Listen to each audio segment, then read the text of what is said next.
Good morning and welcome back to Questioning Sense with me, Matt. I hope you guys are well. Everything is fine and dandy here. Very exciting morning for me as we're going to do the Orto Parisi Cuoium Q&A. Yay! And it looks like this is going to be the last Orto Parisi Q&A for quite some time, as I think it's been, 3 years, the releases. So it'll be a little while before we do another one. So I've been really excited to do this video, and also it's one that's been, it is easily the most requested video that we've had on the channel. I mean, lots of people used to ask questions about Burger Musk all the time. That's what spawned these sort of Q&A videos. But since Cuoium's come out, literally I've had so many, literally I've had tens of messages with lots of different questions about Cuoium. So what we've decided to do is another one of the Q&A kind of videos, so we can give our experience, or my experience with Cuoium, back to you guys, so you know what we think about it. Now, normally we would have already done a full review of the perfume, or a video devoted to the perfume, and all we've done so far with Cuoium is a kind of a first impressions video. So this is going to be slightly different. It's going to make it slightly a bit more in-depth, because obviously we're going to have to describe the fragrance a little bit more than we would do in a Q&A.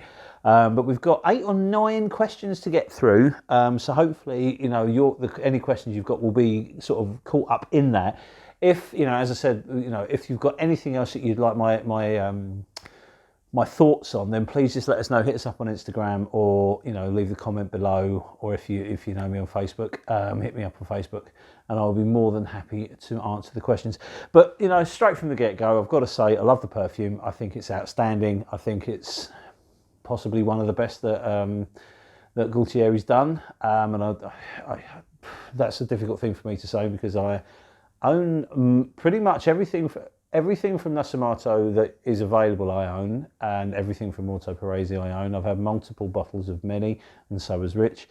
I can't speak about the Maria Lux because I've never tried them, or the Paradiso.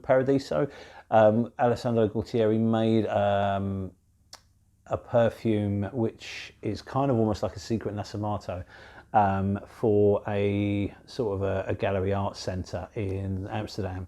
I think you can get it, but it's a bit tricky to get. So that, you know, so if we take the Maria Lux and the mysterious sort of missing Nascimato out of the equation, I think I've got a pretty good knowledge, pretty good experience of pretty much everything that he's done. And that's, I've worn Hindu Grass and I've worn Nuda as well, so they're discontinued. You can't get those anymore. So when a new one gets added to either the collection of the Nascimato or the Orto Parisi, I get incredibly excited. And when I found out that Cuoium, at that point I didn't even know it was called Cuoium. When I found out that there was going to be a new one this year, you know, I was really, really excited. So yeah, it was this year I was really, really excited. And then, you know, thanks to the brand for sending me the sample. I got to try it, and wow, you know, I couldn't wait to get a bottle. So getting a bottle has been quite a tricky task in the end. I don't think it's actually in store pretty much anywhere in the UK at the moment, but it will be soon, so don't panic. And a very dear friend, a very kind person, sent me a bottle from Italy. So thank you. You know who you are. So that's you know, my backstory with Cuoium. But there is an interesting backstory from the brand. So I'm going to read out a statement from the brand with regards to Cuoium, and that will help us understand the perfume a little bit more. Orto Parisi Cuoium is a fragrance that demonstrates love and respect for the legacy of leather. It represents the vision of a modern world that remains in contact with its pagan traditions by treasuring its origins, while at the same time living with a fascinating aura of mystery. And yeah, that's exactly it, really. There is an aura of mystery about Cuoium, and I think that just enhances it. If we even the box, I mean, these origami style boxes that the Orto Parisi's come in is amazing. So if you've never seen one before, that's how the box comes, okay, and your perfume sits inside. But when you open it, that's where the fun really starts, because it opens like a nest. So your bottle sits there, and these origami style clips attach onto the bottle. Everything's fantastic. Everything is fantastic. And then it would be remiss of me to talk about the perfume without showing you it first. Here it is. I mean, it's an Orto Parisi bottle. They're all the same. The caps are all unique, however, and this one is no different. So it's beautiful inlay, and it weighs a ton. And obviously, you have this splendid leather jacket, which is absolutely beautiful. It gives a really lovely textured feel to the perfume when you hold it. It just feels amazing. So I am wearing it today, as you would expect. So what I'm going to do now is give it a little spray, and then we'll talk a little bit more about the perfume. And this is always a pleasure. So there we have it, on my hand. So what we'll do first, we'll talk a little bit about how the perfume smells, and then we will go into the questions. Okay, so first and foremost, when it hits your skin, you will notice that obviously this is going to be a very leather-centric fragrance, but it's a little bit sweeter than you think it would be, because it's starting to show you that this is not a standard leather fragrance by any means. It's a little bit funky at this time, and I mean that in the nicest possible way. It's not funky like it's like a horse or anything like that, but there is a slight layer of something animalic underneath, which just works so well with the leather. And let's not forget, leather is the skin of an animal, so there's always going to be this kind of animalic association with leather. But there's a sweetness to it as well. There's almost a smoky, swirling notion in the background, possibly a bit of incense, possibly just smoke. It's very, very difficult to break that down. And there's almost kind of like a hint of patchouli sitting in the background, which is lovely. But this is a soft but strong point in the fragrance's life. There is definitely a textured feel that starts to grow as soon as the fragrance hits your skin. And then there's a sweetness to it, but there's a depth to it. It's like a hug. It's starting to kind of feel its way around your skin. And it's absolutely gorgeous. But I love the feel of the leather at this time. It's really kind of stiff, and really kind of sort of unyielding. And that changes with time. As the fragrance starts to dry down, I have the dry down here, it becomes really soft and sensual and almost buttery, suede-like vibes are coming off from the leather, and it's just beautiful. It's very earthy. There's a mineral-like vibe to it. It almost glistens, and then it becomes almost like a second skin as it goes on. And as the perfume hits its dry down, it just becomes more and more enveloping and textured. There's a velvety edge to it. As I say, this buttery, suede-like feel. It's supple, it moves around, and as I say, it becomes a second skin. It is phenomenal. I love how it works. And obviously, you know, these are very modern perfumes that Gaultieri makes. He uses very modern materials in the perfumes. But Alessandro takes from the past, and Cuoium is a real perfect example of this. This is an ode to a history. This is like everything that I think I've tried that Alessandro has made. There's always an influence from the past that comes through. So, you know, there's a lot of classic smells in, say, for example, Bergamasque, and there's, you know, it's not just this modern synthetic beautiful perfume. No, at all. It nods, you know, there's a nod to classic fragrances of the past, and this is the same. There's a soft texturedness that, you know, reminds you of some of the older fragrances from Guerlain and things like that. But because it's delivered in such a modern way, you won't associate the two. You really have to kind of get into the perfume and dig around in it to find this kind of thing. And it's beautiful for doing that. I think when you know, if you look at the way the perfumes are released with no notes, you know, forget that. This isn't about what's in the perfume. This is about what you are finding in the perfume. And I love that. This approach to perfumery is just amazing. It's so bold, it's so unique, and it's just so appreciated. I love the fact that we are deciding what's in there. You know, Alessandro knows what chemicals, what materials he's used to make the fragrance, but what you take out of it is your business. How you enjoy the perfume is entirely down to you. This isn't about, you know, a formulaic appreciation of perfume. This is about you going on a fragrance adventure with a beautiful perfume and coming to whatever conclusion you come to. I love this style of perfumery and I love this work, and I know a lot of you guys do, hence we've had so many questions. But what you take out of Cuoium and what I get from Cuoium are maybe worlds apart. there are always going to be, smells that we both recognise and we're both familiar with, and we both think, yeah, it's definitely got that in, or it's definitely got this in. But how that reacts with you is entirely an individual and a personal thing, and that's why I love this house. These perfumes, they're just such. It's almost like they're bespoke for you and for me, and I love that effect of how the perfume, that effect that the perfume gives me. It's a beautiful, beautiful perfume. Anyway, listen, I'm well aware that I'm waffling. So what we'll do is we'll go into the questions now, and then we will talk a bit more about this leathery, musky, beautiful adventure in a bottle. So the first question we get, apart from the countless messages, so this will actually be an unofficial question, is where can I get it? Now, it is available on the continent, and it is available, I think, in some of the North American stores that may ship to the UK. But I haven't seen it in store, and I've been to Harrods, I've been to Selfridges, and a few others to try and get my nose on it. But they didn't have it yet for various reasons, which I don't really want to get into. So it will be coming to UK stores, but if you're that desperate for it, you can buy it in Europe. But just be aware, because of the political system in the UK at the moment, you may get hit for import duties and things like that. So, if you want to take the gamble, then do. But I would always, let's try and save some money and just err on the side of caution and pounce on it when it comes here. And then you can get it that way. I had an absolute nightmare getting it. I went to store to store to store to try and buy it, and I couldn't get it anywhere. And then, as I say, a very, very dear friend in Italy very kindly sent me a bottle. So that saved, it sorted me out, basically. And the next question, how does it smell? Well, we've kind of covered that. This is an ode to leather.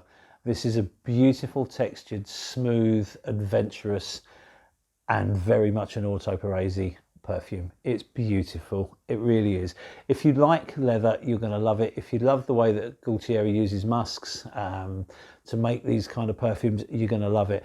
And interestingly, this is one of the ones that I think is quite unique in the fact that it's a leather perfume that I think people that aren't that obsessed or aren't that fussed about leather perfumes will enjoy, because for me the perfume is as much about the texture on your skin as it is the smell on your skin. And I know that sounds weird, but when you try it, you'll understand exactly what I mean. It's just, it feels like it becomes part of you. It's just a beautiful way to wear a fragrance. But you are going to have at some level, you're going to have to like a leathery perfume, because it is an adventure in leather, effectively. The way it changes and transitions from stiff, hard leather to supple and soft and buttery and smooth and velvety. It's quite phenomenal. It's absolutely beautiful. So how does it smell? I think we've covered. If you want more on that, just hit me up and I will deal with those messages, privately, and tell you exactly what I think and what I know, which hopefully will have all come out during the video.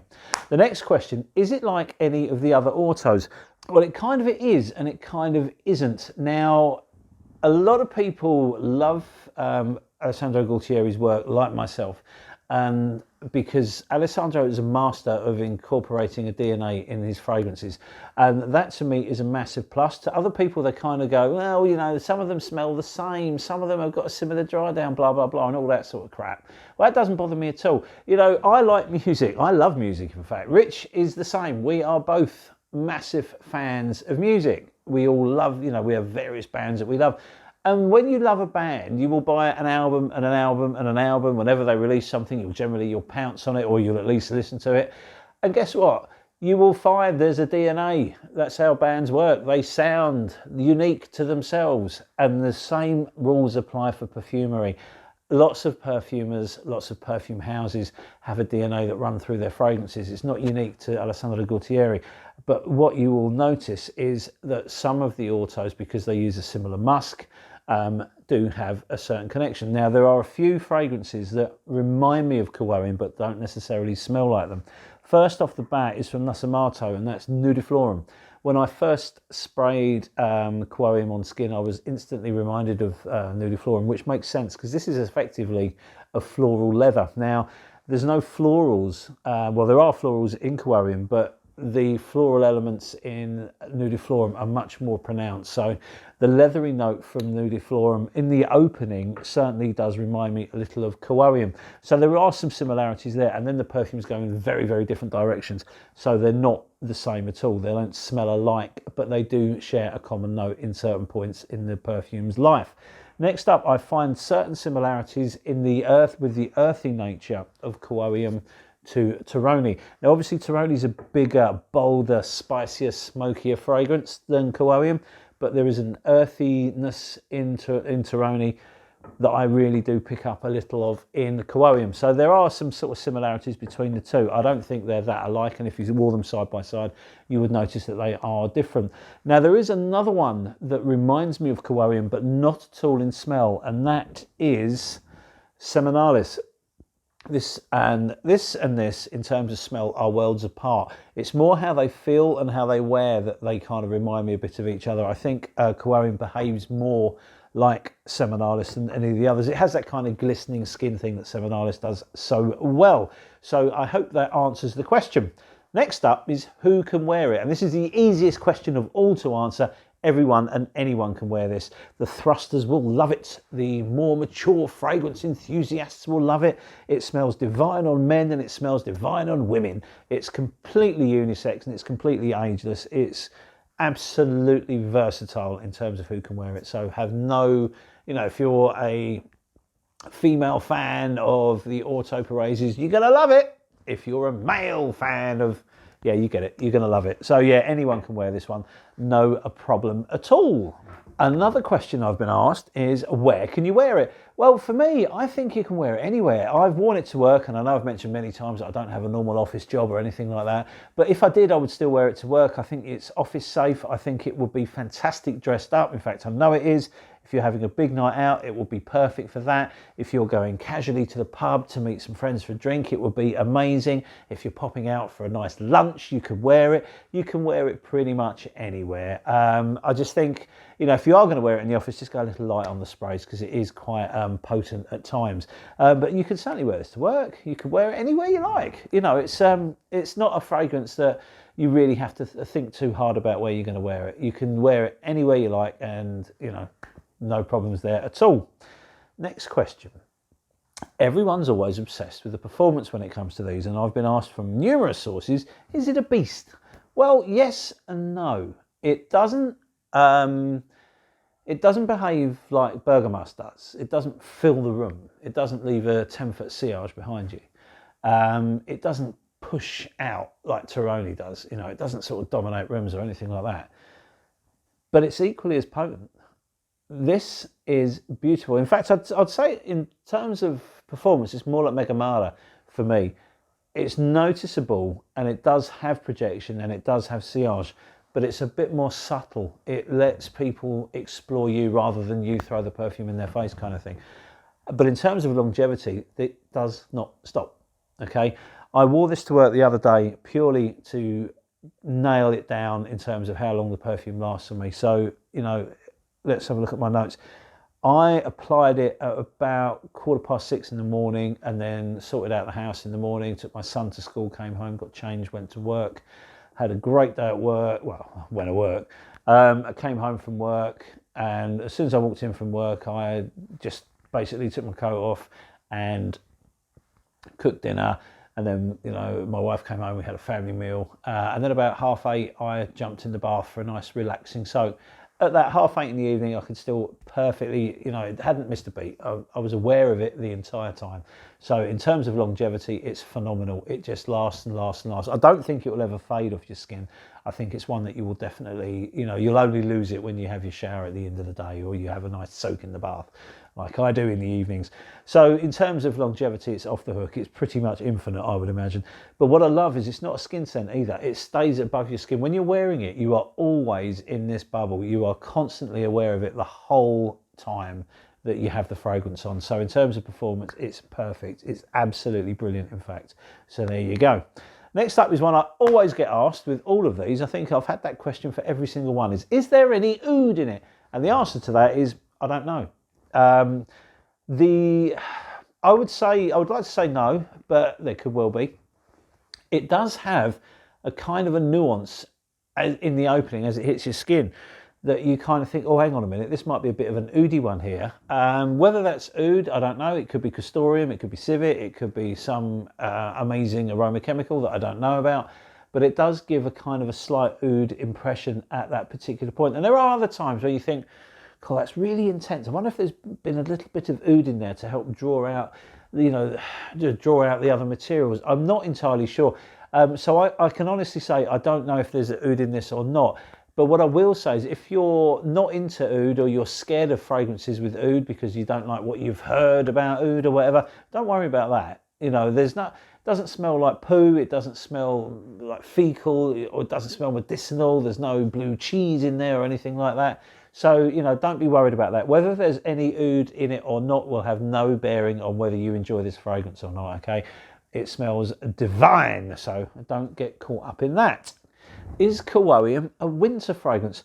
Well, it certainly works well in cold weather. Now, it's not winter here, but we've had some really, really chilly mornings when I've been wearing it, and it's been beautiful. It's so sensual. It's so warming. It's lovely to wear on a cold day. But by that rationale, wearing it in a temperature-controlled environment indoors, it's great as well. So I think it's an all-year-rounder, to be honest. I think probably, you know, you might not want to wear this on a hot day. So I think summer aside, you can wear it pretty much all year round. I would probably risk it on a summer's evening as well, to be honest, but I wouldn't wear it on a hot day. So yeah, in terms of is it a winter frag, it will shine in the winter, it will shine in the autumn, and it's going to be a killer in the spring too. So you can wear it all year round. And then the final question that's come my way is it a blind buy? Well, yes and no, and I would veer to the no. I don't think anyone should blind buy anything that's expensive, to be honest. I think, you know, it's always a risk. And if, you know, you buy a fragrance and you spend quite a lot of money on it and you don't like it, you know, I really feel for you, because it's happened to me. It's happened to all of us. And it's not nice.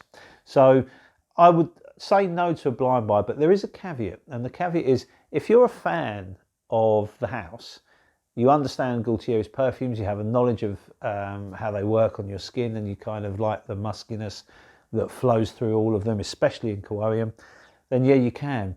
If you're a leather fan and you're looking for an ultimate leather fragrance, then yeah, you probably can blind buy it. I would say don't, but you can, if you know what I mean. So, you know, if you've got some knowledge of the house and how the fragrances work on your skin, then it is a blind buy. Maybe not the safest of blind buys, but it's still, by Gaultier's terms, a safe blind buy. This is a crossover fragrance for me. I think this is going to be the one that people who aren't massive fans of the house will enjoy the most, because it's such a beautiful perfume. And I think those also who aren't massive fans of leather fragrances will enjoy this as well, because it is so beautifully done. It's such a well-worked fragrance. It's so wearable. I think you're really, really going to enjoy it. So there you have it. I'm conscious this video seems to have gone on forever, and I don't want to take up too much of your time, but I do like waffling on about this perfume, because I think it's absolutely outstanding. And I think this is destined to be, you know, a lot of people's list. This is going to be their favourite from Orto Parisi, and possibly Nasomato as well. It is that good. So there you go. My take on Orto Parisi Cuoium. And as I said earlier, if there's any more questions, sorry, I'm losing my voice. If there are any more questions, or if I haven't covered anything, then please message me, and I will do my best to give you, you know, my thoughts. So there you have it. I hope you get to try it soon. It's an absolute knockout of a fragrance, and who doesn't love a leather jacket, eh? Anyway, thank you very much for your time from me and Rich, and we will see you soon. And we will see you soon on the next video. So cheers, thanks, and bye.